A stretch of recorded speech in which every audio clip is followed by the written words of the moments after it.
नमस्कार किसान साथियों, स्वागत है आप सभी का एक बार फिर से मालवा की खेती यूट्यूब चैनल पे। किसान साथियों, जब भी आप मंडी में अपना लहसुन बेचने गए होंगे, तब आपने वहाँ पर बहुत सारे लहसुन के ढेर देखे होंगे।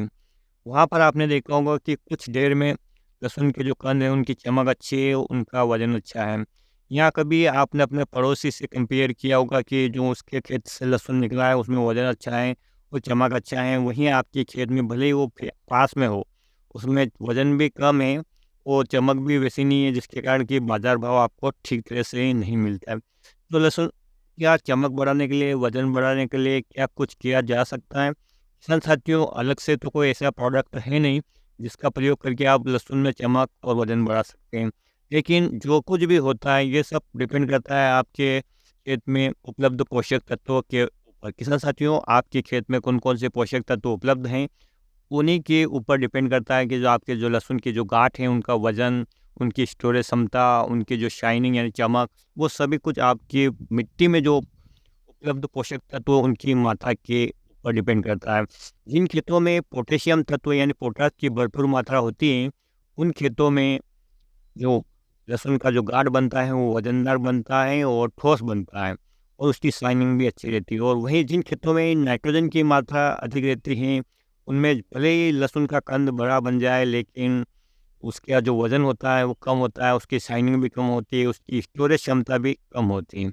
इस प्रकार से किसान साथियों, पहले हमें ये जानना पड़ेगा कि कौन से पोषक तत्व या कौन से न्यूट्रिएंट वज़न को बढ़ाने के लिए, चमक के बढ़ाने के लिए ज़िम्मेदार होते हैं।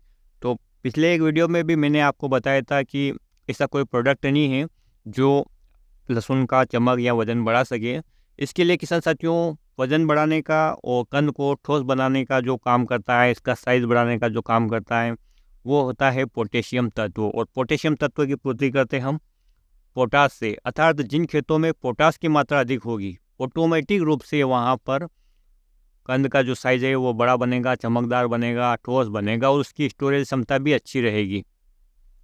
अब किसान साथियों, इस समय जब लहसुन की फसल लगभग 100-110 दिन के आसपास हो, इस समय यदि हम कुछ ऐसे पोषक तत्वों का छिड़काव हमारी फसल पे करें या उनका फर्टिगेशन करें, जिसके ज़रिए हमारी जो फसल में जो कंद बनने जा रहे हैं, वो ठोस बने और मजबूत बने, उनका टिकाऊपन भी अच्छा रहे और लंबे समय तक वो खराब ना हो, उनमें किसी प्रकार का कोई भी इफ़ेक्ट हमें देखने को ना मिले। क्योंकि किसान साथियों, ये छिड़काव आपको कंद बनते समय ही करना है।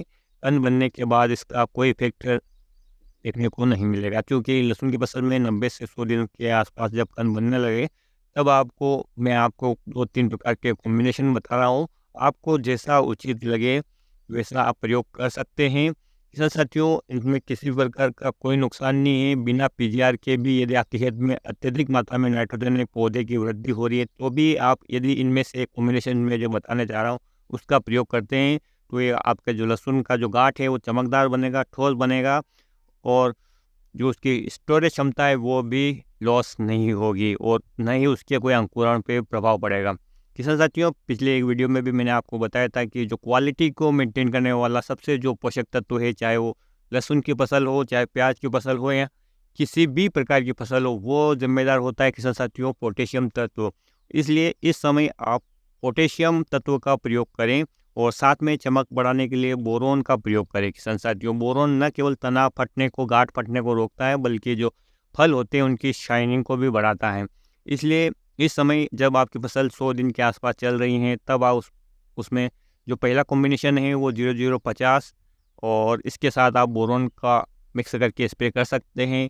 मात्रा की बात करें किसान साथियों, तो आप जब इसका लास्ट स्प्रे कर रहे हैं तो 1 किलोग्राम प्रति एकड़ के हिसाब से आप जो 0050 आता है इसका प्रयोग कर सकते हैं और 1 ग्राम प्रति लीटर के पानी के हिसाब से या 200 ग्राम प्रति एकड़ के हिसाब से आप बोरोन जो पोषक तत्व आता है, जो आपको बाज़ार में मिल जाएगा, उसका प्रयोग छिड़काव के लिए कर सकते हैं।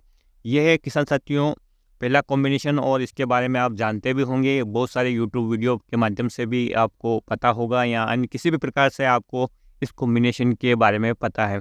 लेकिन किसान साथियों, मैं आपको एक ऐसा दूसरा कॉम्बिनेशन बताने जा रहा हूँ, जो अभी तक यूट्यूब पे अवेलेबल नहीं है शायद, क्योंकि मैं भी यूट्यूब के माध्यम से जानकारी बढ़ाने की पूरी कोशिश करता रहता हूँ और फिर आप लोगों के साथ शेयर करना चाहता हूँ उसे उचित तरीके से।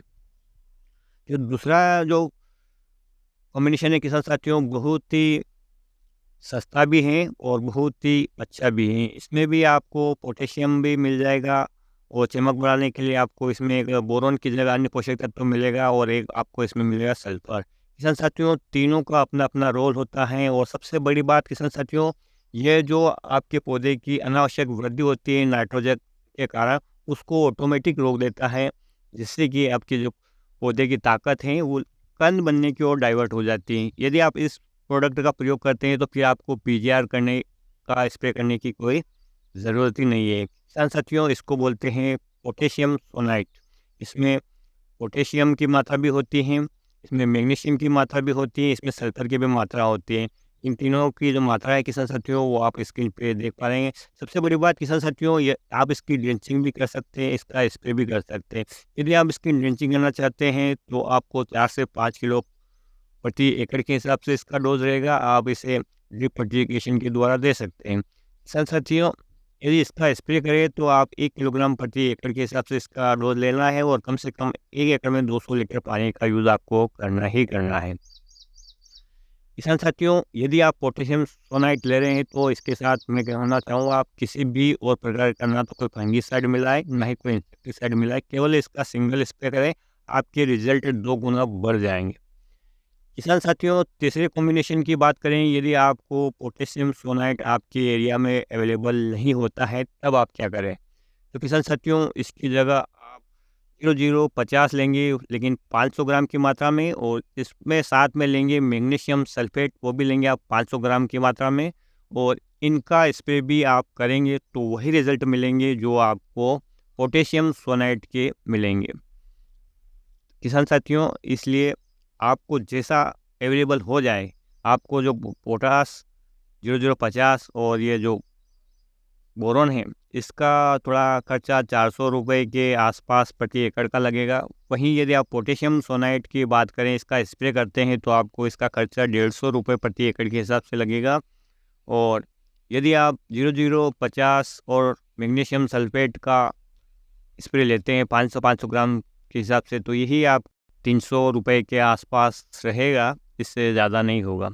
किसान साथियों, अब बात कर लेते हैं कि यदि हमारे खेत में फंगस भी हैं तो क्या हम इनके साथ मिलाकर स्प्रे कर सकते हैं? तो किसान साथियों, मैं तो आपसे यही कहना चाहूँगा कि यदि आपको रिज़ल्ट अच्छे लेने हैं तो आप इनका सिंगल स्प्रे करें। फंगीसाइड के साथ या इंसेक्टिसाइड का इनका स्प्रे ना करें, क्योंकि कभी कभी कुछ कॉम्बिनेशन गलत हो जाते हैं। किसान भाई अपने हिसाब से कॉम्बिनेशन बना लेते हैं, जिससे कि उनकी जो एक दवाई होती है उसका असर भी कम हो जाता है दूसरी दवाई की वजह से। इसलिए आप इनका भले ही आपको 2 बार स्प्रे करना पड़े, लेकिन रिज़ल्ट आपको डबल मिलेंगे। इनका सिंगल स्प्रे आप कर सकते हैं और इनमें से किसी एक का स्प्रे आपको करना है। आप या तो 0050 और बोरोन का स्प्रे करें, या पोटेशियम सोनाइट का स्प्रे करें, या आप जो मैंने बताया आपको 0050 प्लस मैग्नीशियम सल्फेट, इसका स्प्रे करें। किसान साथियों, इस प्रकार से इन खादों का यदि प्रयोग आप अपनी लहसुन की फसल में आखिरी स्प्रे के रूप में करते हैं, यानी जब आपकी फसल में कंद बनना शुरू हुआ है उस समय करते हैं, तो निश्चित रूप से आपकी जो फसल की जो वज़न है वो बढ़ेगा, उसकी शाइनिंग आपको अलग ही देखने को मिलेगी और उसकी जो स्टोरेज क्षमता है उसमें भी कोई नुकसान नहीं होगा। स्टोरेज क्षमता बढ़ाने के लिए सबसे पहला विकल्प यही है किसान साथियों कि आप अत्यधिक मात्रा में नाइट्रोजन युक्त उर्वरकों का प्रयोग न करें। यदि आपके खेत में पहले से ही नाइट्रोजन अधिक मात्रा में दिया हुआ है और पौधे की हाइट अधिक हो रही है, तो आप इस पोटेशियम सोनाइट का प्रयोग करके ऑटोमेटिक रूप से इस समय पीजीआर के रूप में प्रयोग करें। अलग से पीजीआर को डालने की कोई ज़रूरत नहीं, क्योंकि पीजीआर के बहुत सारे नुकसान भी हैं जो आप यूट्यूब पे सर्च करके। किसान साथियों, इससे बढ़िया कॉम्बिनेशन वज़न चमक बढ़ाने के लिए आपको बाज़ार में नहीं मिलेंगे, और आपको अलग से किसी प्रकार की कोई दवाई का छिड़काव अपनी लहसुन को भारी उतारने के लिए, या उसकी शाइनिंग बढ़ाने के लिए, या उसका आकार बढ़ाने के लिए अलग से किसी कॉम्बिनेशन की ज़रूरत नहीं है। इस कॉम्बिनेशन का प्रयोग यदि आप करते हैं तो आपकी जो लहसुन की फसल है उसका साइज़ भी बढ़ेगा, उसका चमक भी बढ़ेगा, उसका वज़न भी बढ़ेगा और उसका स्टोरेज भी बढ़ेगा। तो उम्मीद करता हूँ किसान साथियों कि ये जानकारी आपको पसंद आएगी। पसंद आए तो प्लीज़ इसे लाइक कीजिए और अन्य किसान भाई के हित में से शेयर जरूर कीजिए। आप वीडियो देखते हैं, शेयर नहीं करते हैं, लाइक नहीं करते हैं, ये बड़ी बुरी बात है। किसान साथियों, मैं आपके लिए इतनी अच्छी जानकारी देने की पूरी कोशिश करता हूँ, तो आप थोड़ी सी हेल्प किया कीजिए ताकि वीडियो अन्य किसान भाइयों तक भी पहुँचे। उम्मीद करता हूँ कि यह जानकारी आपको पसंद आएगी। पसंद आए तो प्लीज़ चैनल को सब्सक्राइब कीजिएगा। एक बार फिर से निवेदन है। फिर मिलते हैं एक नई वीडियो में एक नई जानकारी के साथ। तब तक के लिए जय हिंद, जय जवान, जय किसान।